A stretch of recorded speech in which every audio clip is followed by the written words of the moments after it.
దేవుని ప్రశస్తమైన నామంలో దేవుని పిల్లలైన మీ అందరికీ శుభాభివందనాలు కలుగునుగాక. దేవుడు ఈరోజు మనతో మాట్లాడబోచున్నాడని మనం నమ్ముచూ ఉన్నాం. దేవుడు ప్రతిదినము ప్రతి క్షణము కూడా మనతో మాట్లాడే దేవుడై ఉన్నాడైనా.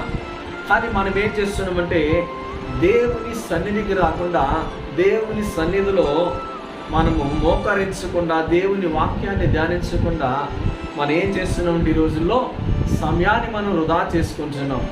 అదే మనం ప్రయాణాలకు వెళ్ళాలంటే సమయం ఉంటుంది, ఫంక్షన్కి వెళ్ళడానికి సమయం ఉంటుంది. కానీ దేవుని సన్నిధిలో కొన్ని నిమిషాలు లేదంటే కొన్ని గంటలు గడపడానికి మనకి సమయం ఏమైపోతుందండి? ఉండటం లేదు. కానీ శ్రమలు వచ్చినప్పుడు, కష్టాలు వచ్చినప్పుడు, బలహీనతలు వచ్చినప్పుడు, అనారోగ్యత వచ్చినప్పుడు మనం ఎవరు కూడా మనకి చెప్పవలసిన అవసరం లేదు, ఎవరిని కూడా అడగవలసిన అవసరం మనకు లేదు. కానీ దేవుని సన్నిధిలో మనం అందరికంటే ముందుగా వచ్చి మనం దేవుని సన్నిధిలో మొరపెడుతూ ఉంటాం. అవునా కాదా? నిజమే. ఇవన్నీ కూడా వాస్తవాలు. మనం ఒప్పుకుని తీరాల్సింది ఇవన్నీ కూడా. కొన్ని సందర్భాల్లో కష్టం వచ్చింది, లేదంటే నాకు ఈ కష్టం రాబోతుంది, ఈ శ్రమ రాబోతుంది, ఈ బలహీనత రాబోతుందని మనం తెలిస్తే మనం ఎక్కడ పరిగెడతామంటే దేవుని సన్నిధికి మనం పరిగెడుతూ ఉంటాం. హల్లెలూయా. ఎక్కడ పరిగెడతామండి? దేవుని సన్నిధికి పరిగెడతాం. అంతవరకు కూడా మనకి దేవుని సన్నిధి మనకి గుర్తుకు రాదు. అందుకనే కీర్తనలు రాసిన భాగంలో 34వ కీర్తన 19వ వచ్చిన భాగం చదువుకుందాం. కీర్తనల గ్రంథము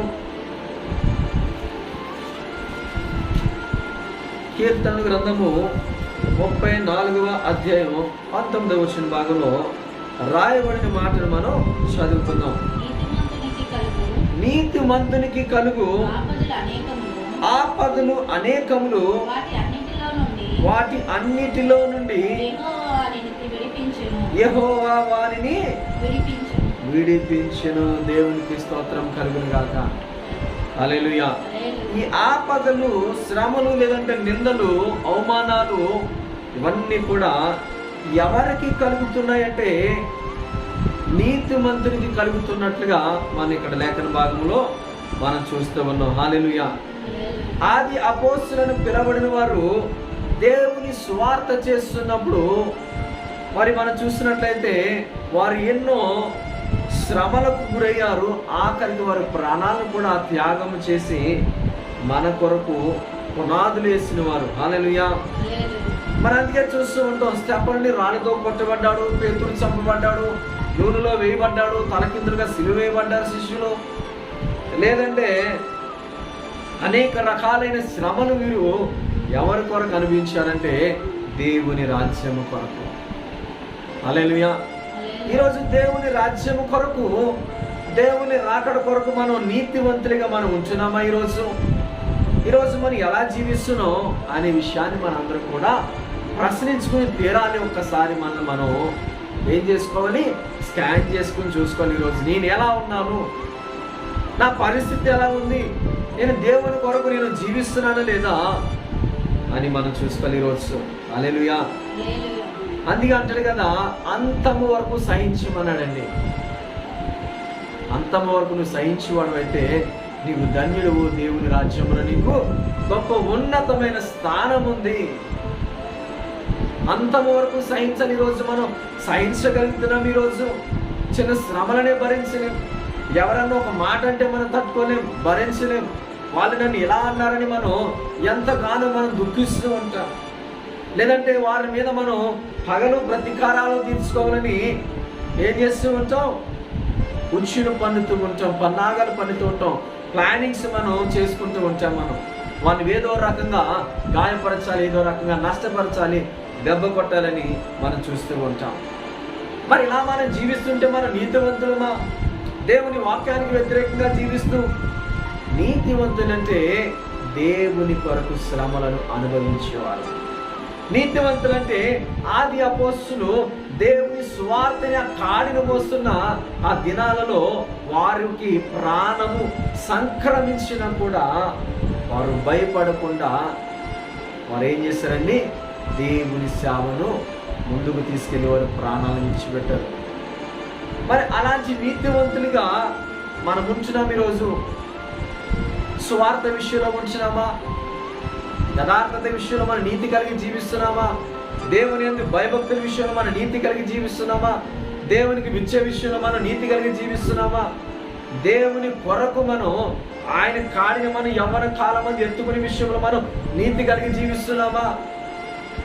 యవ్వన కాలం మంది దేవుడు ఆయన కాడిని మొయ్యమంటున్నాడు. మనం యవ్వన కాలం అంతా అయిపోయిన తర్వాత, వయసు అంతా అయిపోయిన తర్వాత ఆయన కాడిని మోసి ఓపిక లేని స్థితిలో, ప్రభా నీ కాడి మొయ్యాలని వచ్చాను, ప్రభా నీ సినిమాను మొయ్యాలని వచ్చాను ఆయన, నాకు శక్తి సరిపోవట్లేదు, బలము సరిపోవట్లేదంటే అది నీతిగా ఎంచబడుతుందా? అది నీకు నీతా, దేవునికి నీతా అనే విషయాన్ని ఈరోజు మనం ఒకసారి జ్ఞాపకం చేసుకుందాం. అందుకని ఇక్కడ రాబడిన మాటను మనం చదివితే, నీతివంతునికి కలుగు ఆపదలు అనేకములు, వాటి అన్నిటిలో నుండి యెహోవా వానిని విడిపించును. నీకు నీతిగా జీవిస్తే, దేవుని కొరకు యథార్థమైన జీవితం జీవిస్తే, దేవుని కొరకు నీవు చావైన బ్రతుకైన అపోస్తలుల పౌలు వలె నువ్వు మాట్లాడగలిగితే, నువ్వు నీతిగా దేవుని కొరకు, ప్రభా నాకు నష్టం వచ్చినా కష్టం వచ్చినా ఏంది జరిగినా నీవే ఉన్నావని మనం అనుకున్నట్లయితే, దేవుడు తప్పకుండా మన జీవితంలో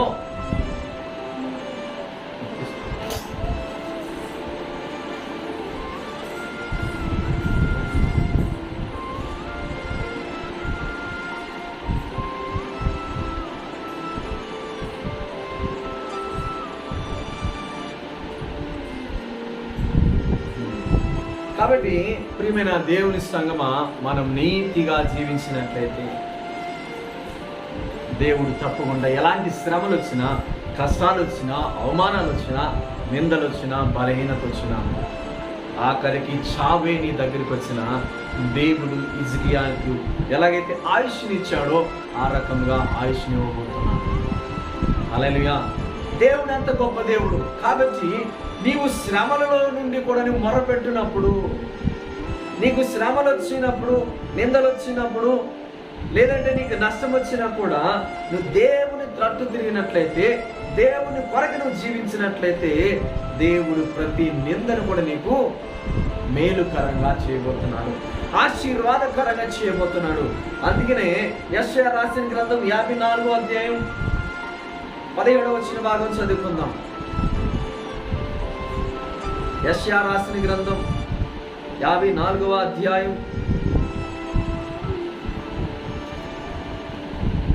17వ వచన భాగం చదువుకుందాం. నీకు విరోధముగా రూపింపబడిన ఏ ఆయుధమును వర్ధిల్లదు. ఆమేన్. ఎప్పుడు వర్ధిల్లదంటే, నీవు నీతిగా జీవిస్తున్నప్పుడు, దేవుని సన్నిధిలో నీవు యథార్థత కలిగి జీవిస్తున్నప్పుడు, దేవుని భక్తి విషయంలో నీవు యథార్థంగా ఉంటున్నప్పుడు. ఎలా ఉండాలంటే, కుష్ఠవ్యాధి కలిగిన లాజరు వలె నీతిగా యథార్థంగా జీవించాడు దేవుని కొరకు. చనిపోయిన తర్వాత దేవుని రాజ్యంలో ఉన్నాడు. హల్లెలూయా.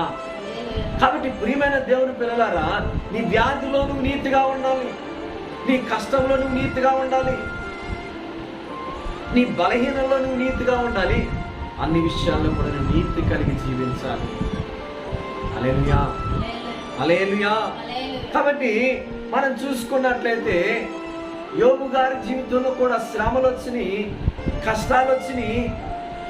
మరి ఆయన కుమారులను కోల్పోయాడు, కుమార్తెను కోల్పోయాడు, ఆస్తి పాస్తులను కోల్పోయాడు, ఆఖరికి వ్యాధిని కూడా భరిస్తూ ఉన్నాడండి. దానిని యోబు గారి కష్టము ఎంచుకోలేదు, కానీ నీతిగా ఎంచుకున్నాడు. యెహోవా ఇచ్చెను, యెహోవా తీసుకుని అంటాడు. మళ్ళీ యెహోవా ఇస్తాడంటాడు ఆయన. యెహోవా ఇచ్చెను, యెహోవా తీసుకుని. ఎంత గొప్ప మాట చూడండి. హల్లెలూయా.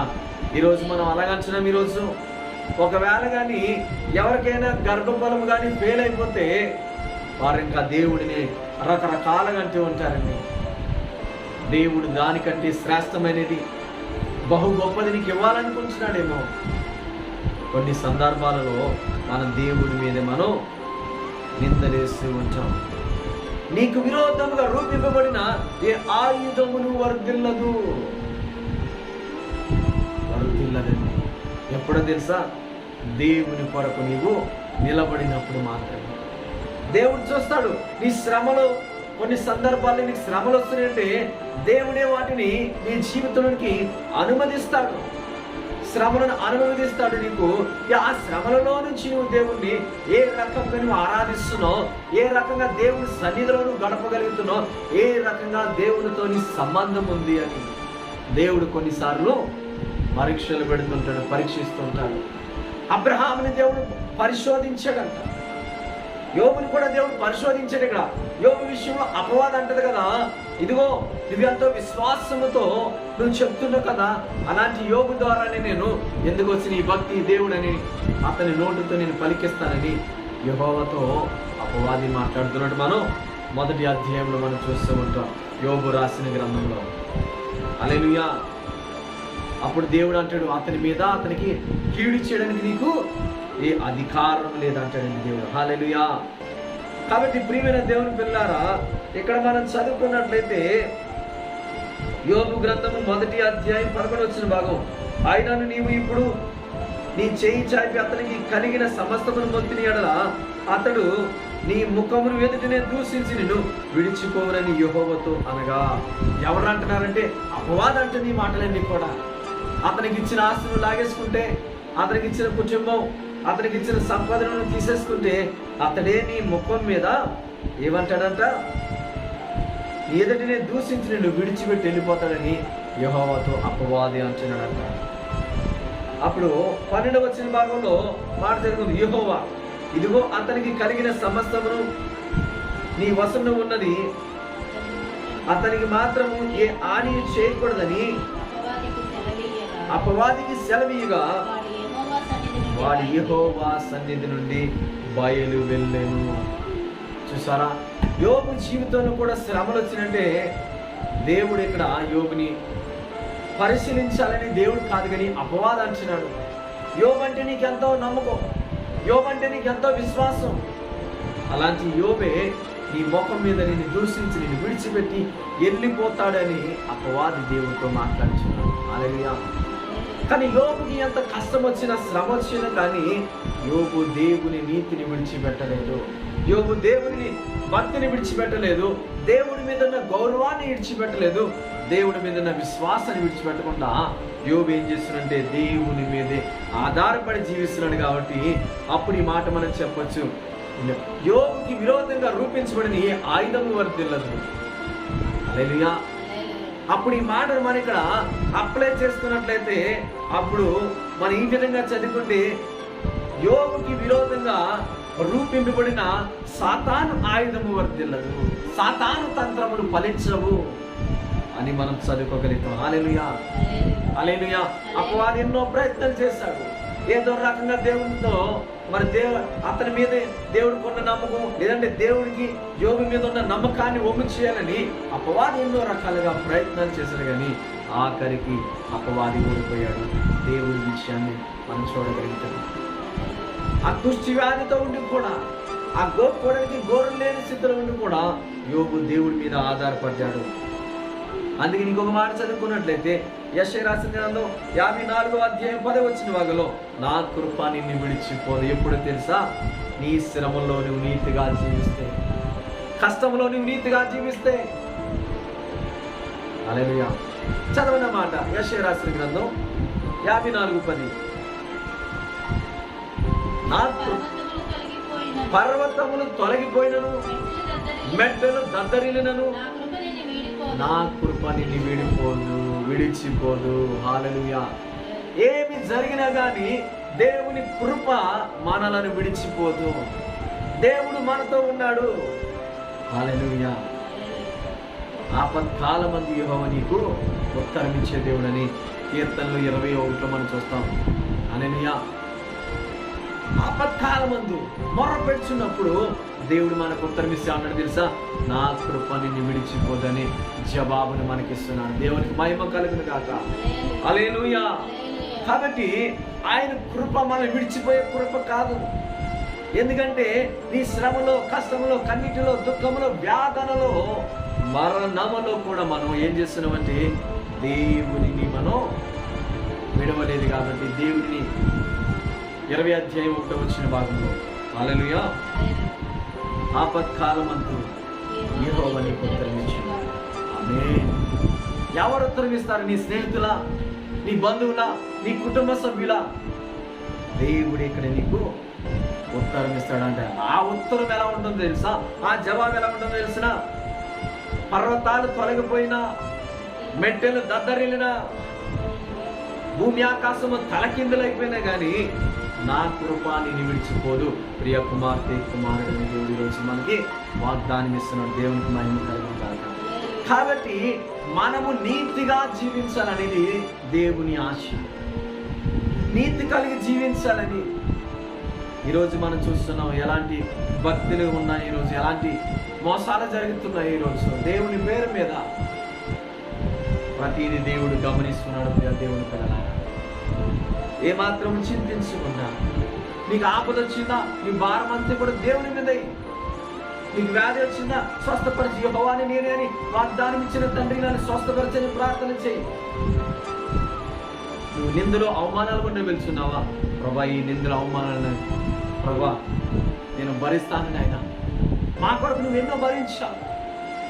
మా కొరకు సిలువని మోస్తా, సిలువలో ప్రాణం పెట్టావు అని మనం దేవుని సన్నిధిలో మనం మొర్ర పెడతాం, ప్రార్థన చేద్దాం. దేవుడు తప్పకుండా నా కృప నిన్ను విడిచిపోదని దేవుడు వాగ్దానం ఇవ్వబోతున్నాడు. హల్లెలూయా. కాబట్టి అనేకులు భక్తులు మనం చూస్తాం, ఇలాంటి శ్రమలలో వారు దేవుని విడవని వారు. శద్రక్ మేషక్ అబేద్నెగోలు అగ్నిగుండంలో ఉన్నప్పుడు వారు దేవునిని మరిచిపోలేదు. దేవుని మాత్రమే వారు సేవించారు, ఆరాధించారు. సింహాల బోనులో దానియేలు దేవునిని మాత్రమే ఆరాధించారు. దేవుడు మాత్రమే సింహాల నోర్లను మూయించాడు. హల్లెలూయా. చేప కడుపులో ఉన్నప్పుడు యోనా ప్రార్థించగా దేవుడు నా కృప నిన్ను విడిచిపోదని వాగ్దానం ఇచ్చాడు. అబ్రహాము తండ్రి గృహాన్ని విడిచిపెట్టి దేవుడు చూపించిన పట్టణానికి వెళ్తున్నప్పుడు మార్గ మధ్యలో శ్రమలు వచ్చినాయి, కష్టాలు వచ్చినాయి, అనేక శోధనలు వచ్చినాయి. దేవుడు అబ్రహామా నా కృప నిన్ను విడిచిపోతుంది. హల్లెలూయా. చెయ్యని నేరానికి యోసేపు శిక్ష అనుభవిస్తున్నప్పుడు దేవుడు పలికిన మాట ఏంటో తెలుసా? యోసేపుతో నా కృప నిన్ను విడిచిపోతుంది. హల్లెలూయా. ఇలా దేవుడు అనేక సందర్భాల్లో దేవుడు మాట్లాడుతూ వచ్చాడు. అనేక సందర్భాల్లో, ఒక సందర్భం కాదు, దేవుడు ప్రతి సమయంలో నీతో కూడా మాట్లాడుతాడు. ఈరోజు నా కృప నిన్ను విడిచిపోదు, నా కృప నిన్ను విడిచిపోతూ. నీ భక్తి యథార్థమైనదైతే, నీవు యథార్థవంతునివైతే, నువ్వు దేవుని యథార్థంగా ప్రేమిస్తే, నువ్వు దేవుని యథార్థంగా ప్రకటిస్తే, ఈరోజు దేవుని వ్యాపారంగా మార్చేస్తారు. ఈరోజు డబ్బులు దండుకోవడానికి సేవలు, రకరకాలైన సేవలు అయిపోయినాయి. తోడేళ్ళు చర్మాలు కప్పుకున్న వారు మీ మధ్యకి వస్తానని దేవుడు వాక్యం సెలవిచ్చింది. అయినా కూడా నేటి క్రైస్తవం గమనించలేకపోతుంది ఈరోజు. హల్లెలూయా. మెలకు కలిగి ఉందాం, ప్రార్థన చేద్దాం. అందుకే దేవుడు ముందుగానే ఆయన లేఖనంలో రాయించిన మాటలు మెలకు కలిగి ప్రార్థన చేయండి. ఎందుకొరకు ప్రార్థన చేయమన్నాడు? ఇలాంటి దొంగల బారిన పడకుండా, మోసాలలో మీరు పడిపోకుండా, పాపంలో పడిపోకుండా, అపవాది ఉచ్చులో మీరు బంధించబడకుండా ఉండాలని దేవుడు ఆనాడు మన కొరకు ఆ యొక్క మాటలను రాయించాడు. మనం ప్రతిరోజు చదువుతూ ఉంటాం, కానీ మనం ఏం చేస్తాం? పాటించలేము. ప్రతిరోజు మనం బైబిల్ ధ్యానిస్తాం, కానీ దేవుడు వాక్యం మాట్లాడుతుంటే ఈ వాక్యం నాతో నేను మాట్లాడుతుందా అని అనుకుంటాం. కానీ దేవుని సన్నిధిలో మొరపెట్టి, ప్రభా నువ్వు నా కొరకు మాట్లాడవు ప్రభా, నేను ప్రభా తప్పిపోతున్నానని ఈరోజు దేవుని మాటలు మాట్లాడాడంటే మనం ఎలా ఉన్నామో ఒక్కసారి మనం పరిశీలన చేసుకుందాం. ప్రార్థన ద్వారా ఒక్కసారి మనం ఏం చేద్దామంటే, ప్రార్థన ద్వారా ఈరోజు మనం దేవుని సన్నిధిలో, ప్రభా మా ప్రార్థనలు క్షమించిన ఆయన, మేము ఎలా ఉన్నాము, ఎలా జీవిస్తున్నాము, మా స్థితిగతులు ఎరిగిన వాడు నీవే. ఎదుగురైన అపవాది మా మీద ఎన్నో ఉచ్చులు పన్నుతున్నాడు ప్రభా. వేటకాని ఊరిలో నుంచి నా ప్రాణాన్ని తప్పించాడు. బలమైన నీ రెక్కల కింద మాకు ఆశ్రయమునైనా అని ఈరోజు మనం దేవుని సన్నిధిలో మొరపెడదాం. దేవుడు తప్పకుండా అద్భుత కార్యాలు మన జీవితంలో చేయనుగాక. ఆమేన్. God bless you. దేవుడు మిమ్మల్ని దీవించుగాక. ప్రార్థన చేసుకుందాం.